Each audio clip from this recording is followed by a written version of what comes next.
What's up, everybody, and welcome back to Fireside Giants. I'm your host, Anthony Rivardo, and today, recapping Day 6 of New York Giants training camp. This was their second practice in the pads. It was a hot day today, of course, once again, up in the New York, New Jersey area. Giants had to take some breaks, but still stayed out there for their longest practice of training camp so far. They were on the practice field for over 2 hours today. A strenuous practice, but an eventful one as well. There's some good, there's some bad, and there's some in between, and we'll go ahead and break it all down in today's practice recap episode.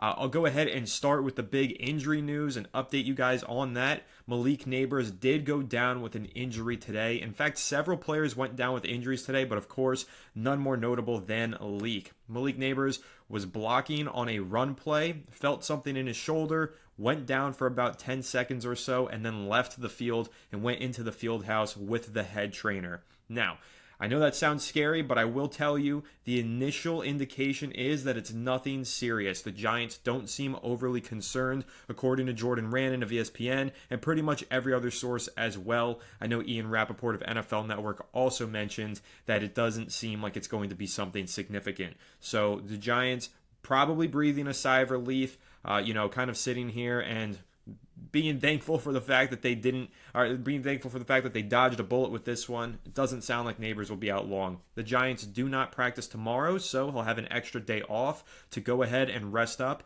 And then, of course, they'll be back on the practice field on Thursday and Friday. We will see if Malik Nabers will be out there then. But again, some sort of shoulder injury. He's probably going to get some testing done, probably an x-ray and maybe some other kind of image testing. But for now, it doesn't seem like the Giants are too concerned about it. I don't think his status for week 1 is in any kind of danger. So breathing a sigh of relief.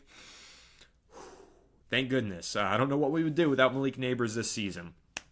But some of the other players who got banged up, we'll talk about the players who did not practice today, including Dexter Lawrence. This is probably load management. We already know how great Dexter Lawrence is. He doesn't really need to practice every single day. The Giants do this with him quite often, to be honest. They'll give him veteran rest days where he doesn't have to practice. His reps will go to somebody else who needs the development, and he gets an extra day to rest. So Dexter Lawrence, no practice today for him.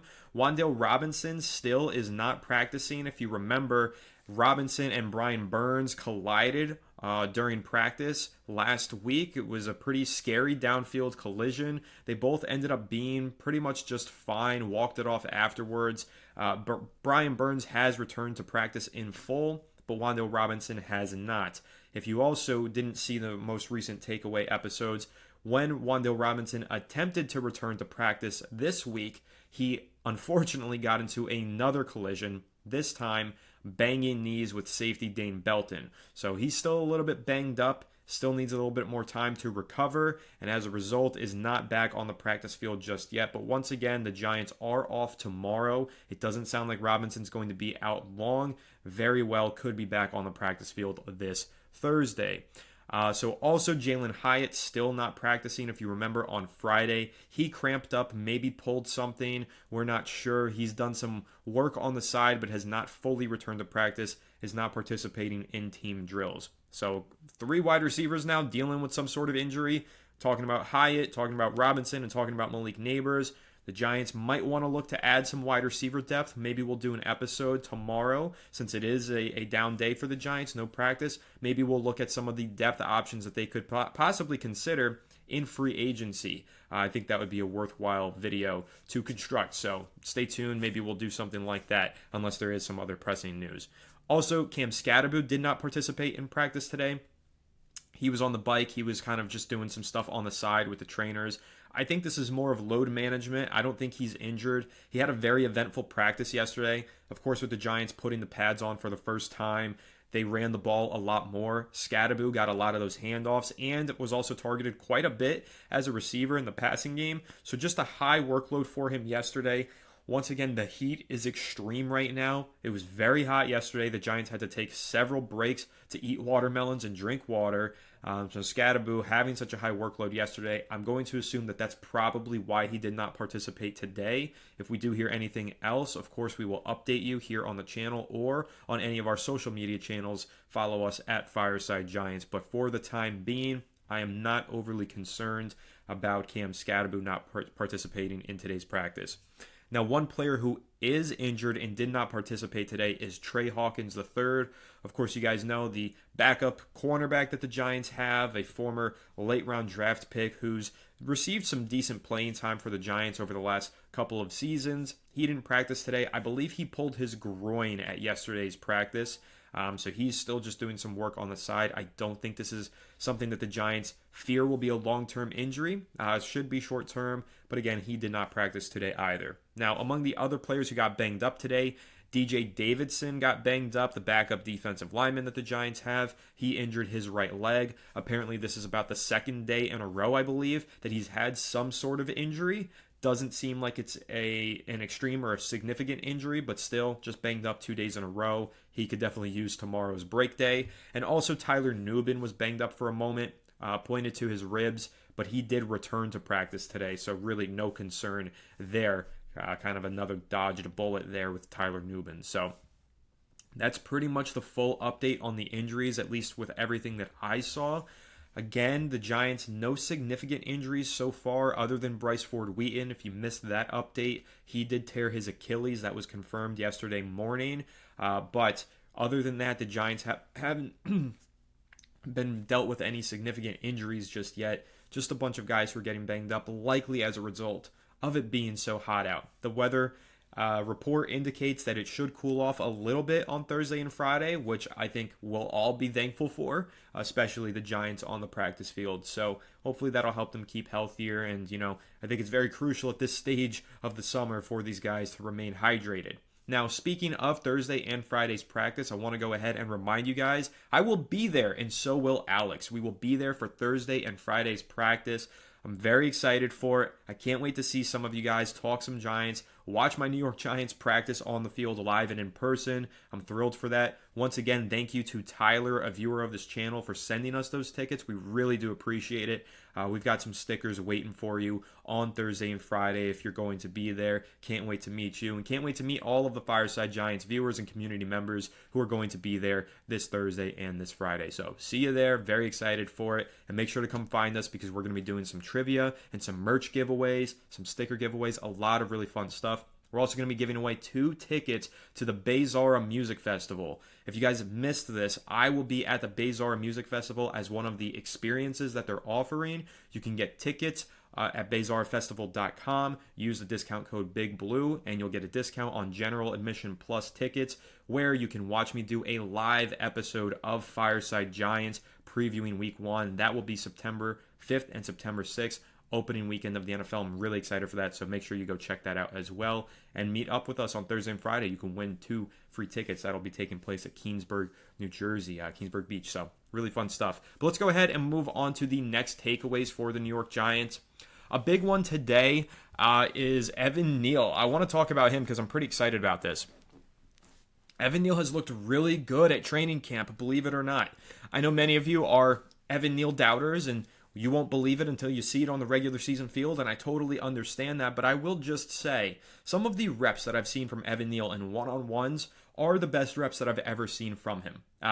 Whether we're talking about his rookie year, his second year, his third year, whether we're talking on the regular season field or even on the practice field, he's put together some very impressive moments through training camp.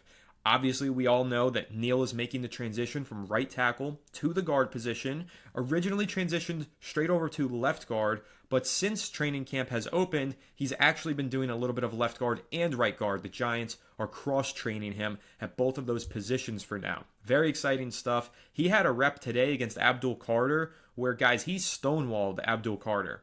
We're going to talk about Abdul Carter in a minute here because he was a standout performer at today's practice, like he has been at every single practice. But reminder, this guy, Abdul Carter, has been dominating everybody, practice in and practice out. And we were talking about Evan Neal stonewalled him in a one-on-one rep. He looked strong. He looked agile. He looked like a new and improved version of himself. And I'm starting to get kind of excited about it. Listen, we've given Evan Neal plenty of criticism on this channel before.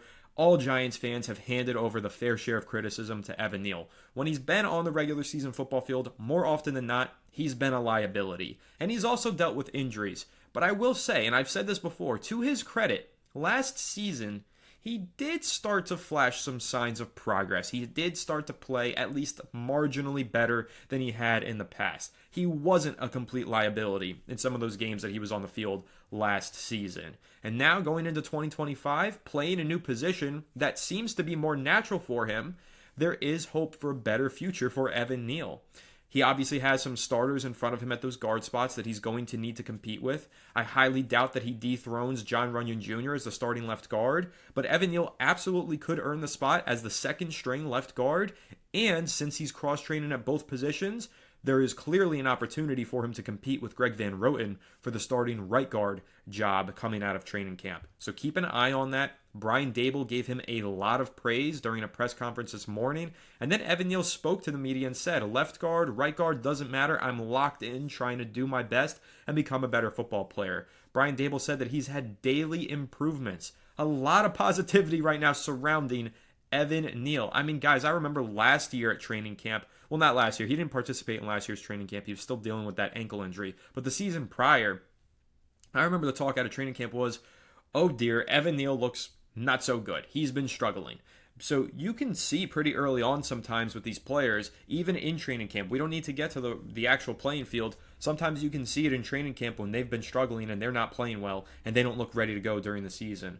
But Evan Neal so far has not been even close to a liability. He's had a lot of good reps. He had the big block the other day to spring open Cam Scatterbo on a big touchdown or a big 30-yard run, not touchdown run. But yeah, I mean, pass protection, run blocking, we've seen a lot of progress and a lot of positives for Evan Neal so far through training camp. And again, I'm very excited about this. Hopefully, this former top 10 pick that the Giants drafted can turn into something. Contract year for him, final year of his rookie contract. Giants declined his fifth-year option. We'll see if he plays well enough to earn a second contract with the team this season, but it all rides on this season, and a lot of it rides on this summer. How much can he show in terms of improvement in order to get a job in the starting lineup, or at least be considered a viable backup going into the regular season? We shall see, but a very positive report there on Evan Neal. I'm sure many of you are happy to hear that. I'm sure many of you are skeptical hearing that, but of course we'll continue to update you on Evan Neal's progress and development throughout the rest of training camp. Now, another player who you guys are very curious to hear the progress and development on is Deontay Banks. Deontay Banks, another former first-round pick who, for the New York Giants, has not quite lived up to expectations. Last season, he took a major step backwards, as we all know. And going into this year, the hope is that with the addition of Paulson Adebo as the cornerback one, and the addition of Javon Holland as the Giants' new free safety, we would see a better version of Deontay Banks, since he would theoretically have less pressure on his shoulders to carry the secondary. However, during the spring, we saw it become a little bit of a battle. Deontay Banks started out as the CB2, but Cordell Flott made, quote, more plays on the ball than any other cornerback, end quote, according to John Schmelk of Giants.com during the spring, leading to the summer where Cordell Flott actually opened up as the first team number 2 cornerback.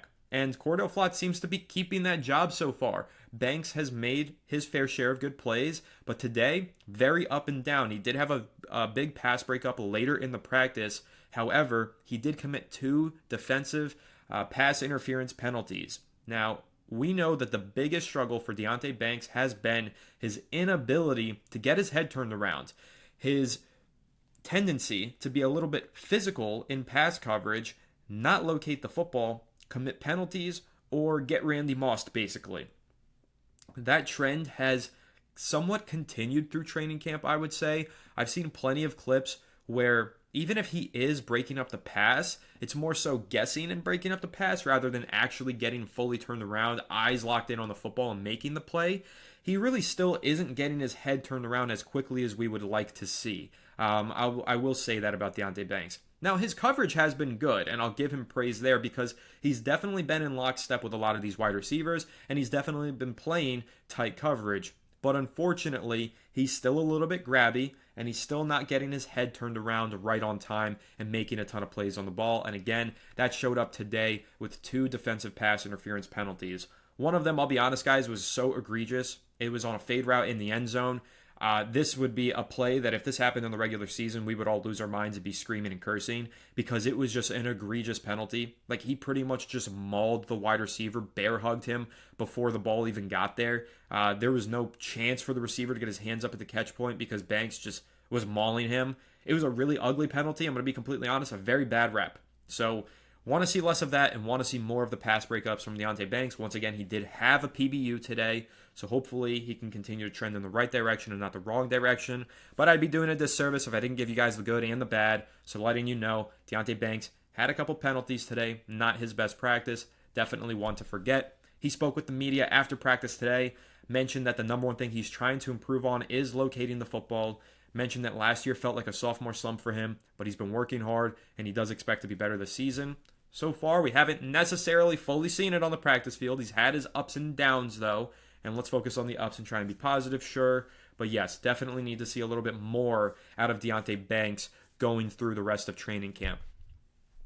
So another takeaway that I had, Abdul Carter, what more can I say that hasn't already been said? Yes, he did get stonewalled for a rep by Evan Neal. I think that's more of praise for Evan Neal than it is any sort of negativity for Abdul Carter, because when the team drills happened, again, that was during one-on-ones. During the team drills, Abdul Carter still was a complete menace. Nobody could block him.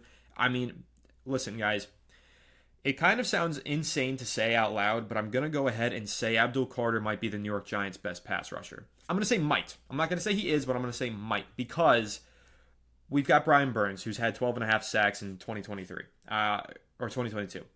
Kayvon Thibodeau had 11.5 sacks in 2023. Dexter Lawrence was on pace for double digits. He finished the year with 9 sacks in 12 games in 2024.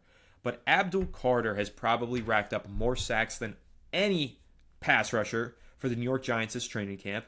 He has looked like an electric defensive weapon. I mean, if you weren't excited about this guy going into training camp, you're walking out of training camp probably placing bets for him to win Defensive Rookie of the Year. He has been spectacular. He's beaten every defensive or every offensive lineman on the New York Giants front five. He's won reps against the centers, reps against the guards, reps against the tackles, and he's done it in a different way every single time. He wins with a deadly spin move. He wins with bend. He wins with dip. He wins with speed, and he wins with power. He just flat out wins.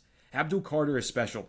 That's been readily apparent throughout training camp. I cannot wait to see this guy sack Jaden Daniels in week 1, sack Dak Prescott in week 2, and set the tone for this New York Giants defense, bringing that new young energy as the rookie number 3 overall pick. The Giants landed the best defensive player in this year's draft class, and that has been obvious through training camp so far. I am very excited.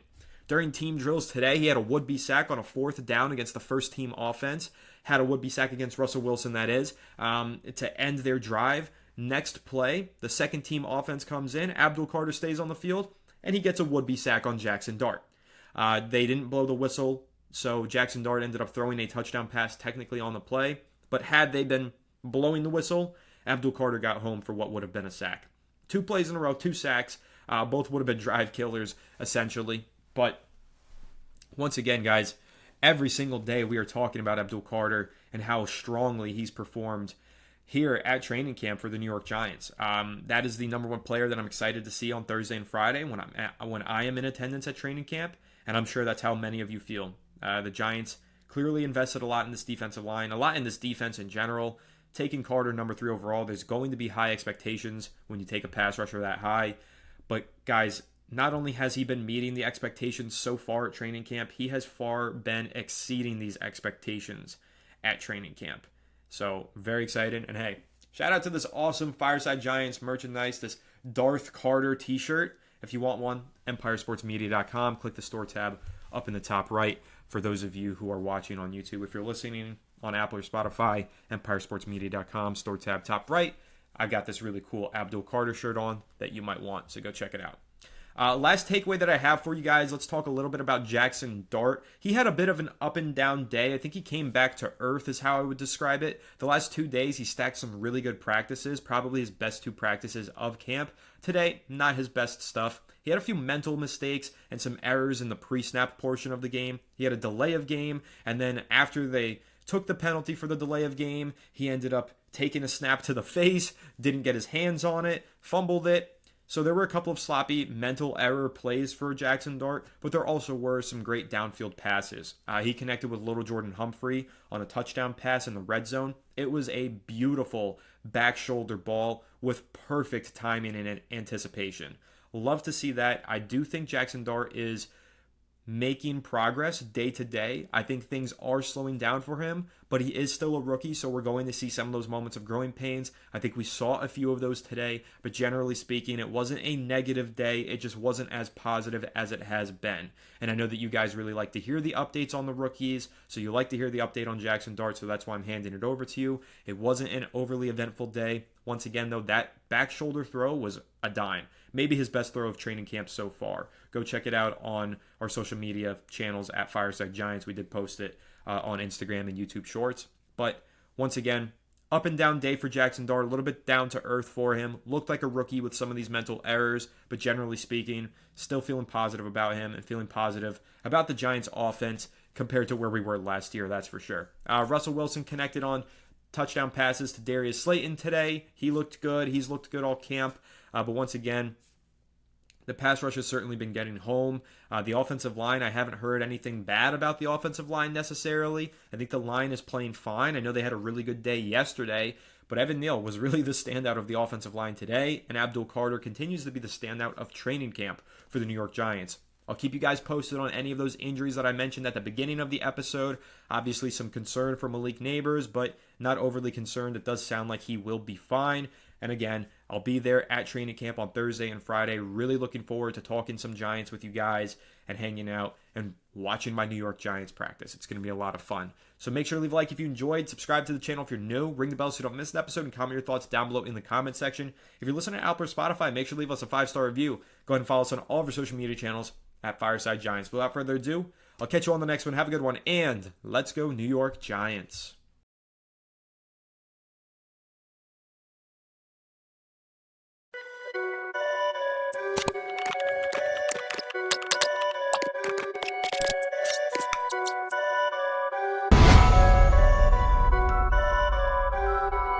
Perfect.